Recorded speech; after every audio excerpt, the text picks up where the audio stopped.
जय श्री राम। श्री रामचरितमानस के बालकांड के दोहा नंबर 170 से आगे। तापस नृप निज सखहि निहारी, हरष मिलेउ उठि भयउ सुखारी।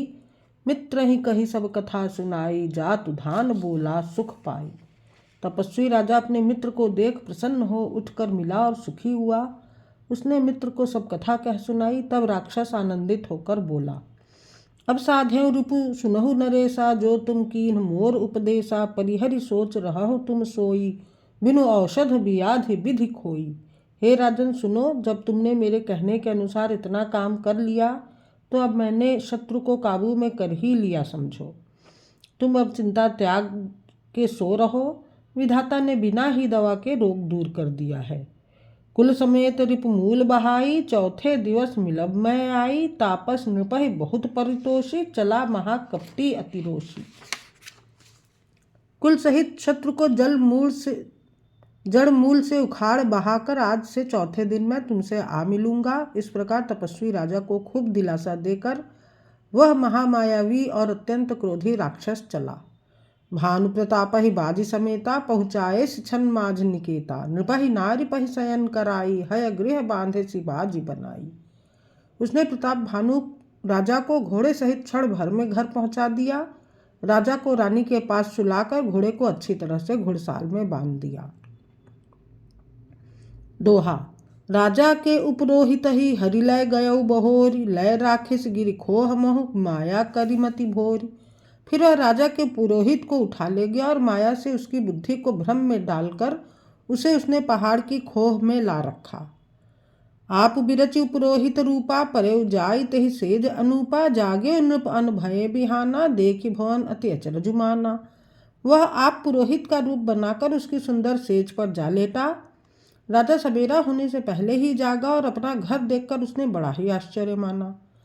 मुनि महिमा मन महु अनुमानी, उठेउ गवहि जेहि जान न रानी। कानन गयउ बाझि चढ़ी तेहि, पुर नर नार न जानेउ केहि। मन में मुनि की महिमा का अनुमान करके वह धीरे से उठा, जिसमें रानी न जान पावे। फिर उसी घोड़े पर चढ़कर वन को चला गया। नगर के किसी भी स्त्री पुरुष ने नहीं जाना। गए जाम जुग भूपति आवा, घर घर उत्सव बाज बधावा। उपरोहित ही देख जब राजा, चकित बिलोक सुमिर सोई काजा। दोपहर बीत जाने पर राजा आया। घर घर उत्सव होने लगे और बधावा बजने लगा। जब राजा ने पुरोहित को देखा तब वह अपने उसी कार्य का स्मरण कर उसे आश्चर्य से देखने लगा।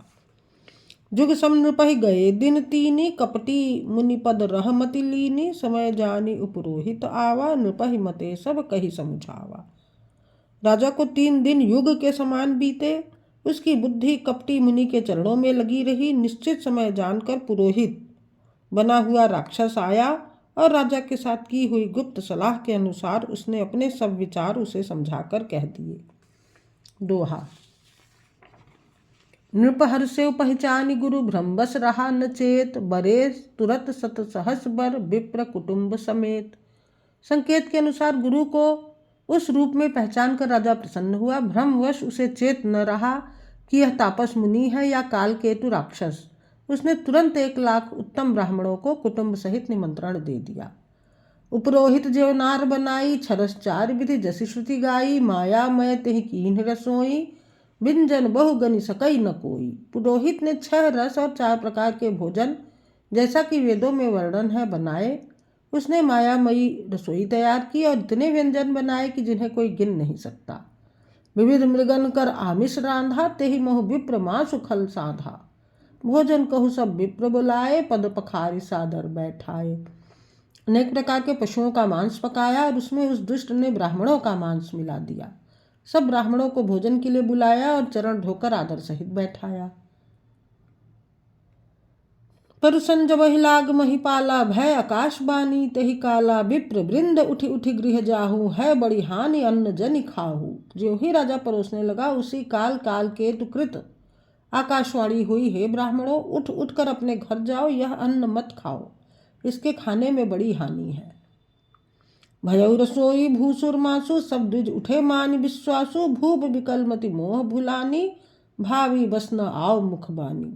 रसोई में ब्राह्मणों का मांस बना है। आकाशवाणी का विश्वास मानकर सब ब्राह्मण उठ खड़े हुए। राजा व्याकुल हो गया, परंतु उसकी बुद्धि मोह में भूली हुई थी। होनहार वश उसके मुंह से एक बात भी न निकली। दोहा। बोले विप्र सकोप तब नहीं कछु कीन्ह विचार, जाय निशाचर होहु नृप मूढ़ सहित परिवार। तब ब्राह्मण क्रोध सहित बोल उठे, उन्होंने कुछ भी विचार नहीं किया। अरे मूर्ख राजा, तू जाकर परिवार सहित राक्षस हो। छत्र बंधु तय विप्र बुलाई, घालय लिए सहित समुदायी। ईश्वर राखा धर्म हमारा, जय हंस तय समेत परिवारा। रे नीच क्षत्रिय, तूने तो परिवार सहित ब्राह्मणों को बुलाकर उन्हें नष्ट करना चाहा था। ईश्वर ने हमारे धर्म की रक्षा की, अब तू परिवार सहित नष्ट होगा। संबत मध्य नास्तव होऊ, जलदाता न रही कुल कोऊ।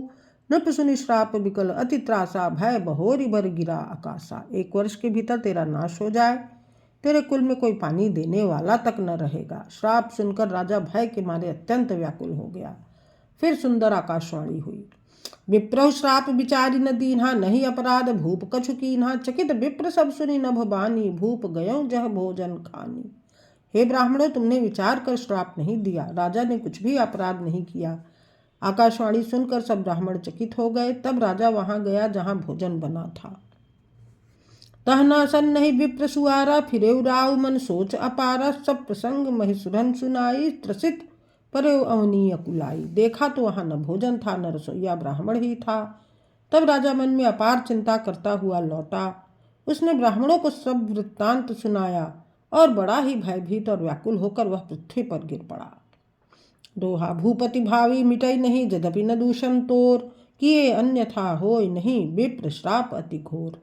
हे राजन, यद्यपि तुम्हारा दोष नहीं है तो भी होनहार नहीं मिटता। ब्राह्मणों का श्राप बहुत ही भयानक होता है, यह किसी तरह भी टाले नहीं टल सकता।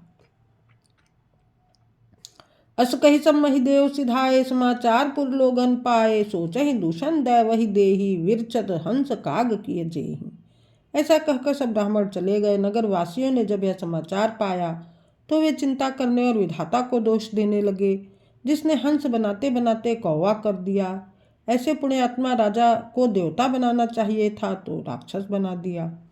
उपरोहित ही भवन पहुँचाई, असुर ताप सही खबर जनाई। तेहि खल जह तह पत्र पठाए, सजी सजी सेन भूप सब धाये। पुरोहित को उसके घर पहुंचाकर असुर कालकेतु ने कपटी तपस्वी को खबर दी। उस दुष्ट ने जहां तहां पत्र भेजे, जिससे सब बैरी राजा सेना सजा सजा कर चढ़ दौड़े। घेरनी नगर निशान बजाई, विविध भांति नित होई लड़ाई। जूझे सकल सुभट करी करनी, बंधु समेत परे नृप धरनी। और उन्होंने डंका बजाकर नगर को घेर लिया। नित्य प्रति अनेक प्रकार से लड़ाई होने लगी। प्रताप भानु के सब योद्धा शूरवीरों की करनी करके रण में जूझ मरे। राजा भी भाई सहित खेत रहा। सत्यकेतु कुल को नहीं बाँचा, विप्र श्राप किमि होई असाचा। रिपुजित सब नृप नगर बसाई, निजपुर गवने जय जसु पाई।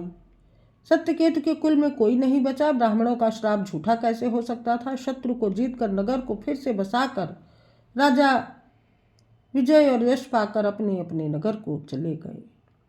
दोहा। भरद्वाज सुनि जाहि जब होई विधाता बाम, धूर मेरु सम जनक जम, ताहि ब्याल सम दाम। याज्ञवल्क्य जी कहते हैं, हे भरद्वाज सुनो, विधाता जब जिसके विपरीत होते हैं तब उसके लिए धूल सुमेर पर्वत के समान भारी और कुचल डालने वाली, पिता यम के समान काल रूप और रस्सी सांप के समान काट खाने वाली हो जाती है। दोहा नंबर 175। जय श्री राम।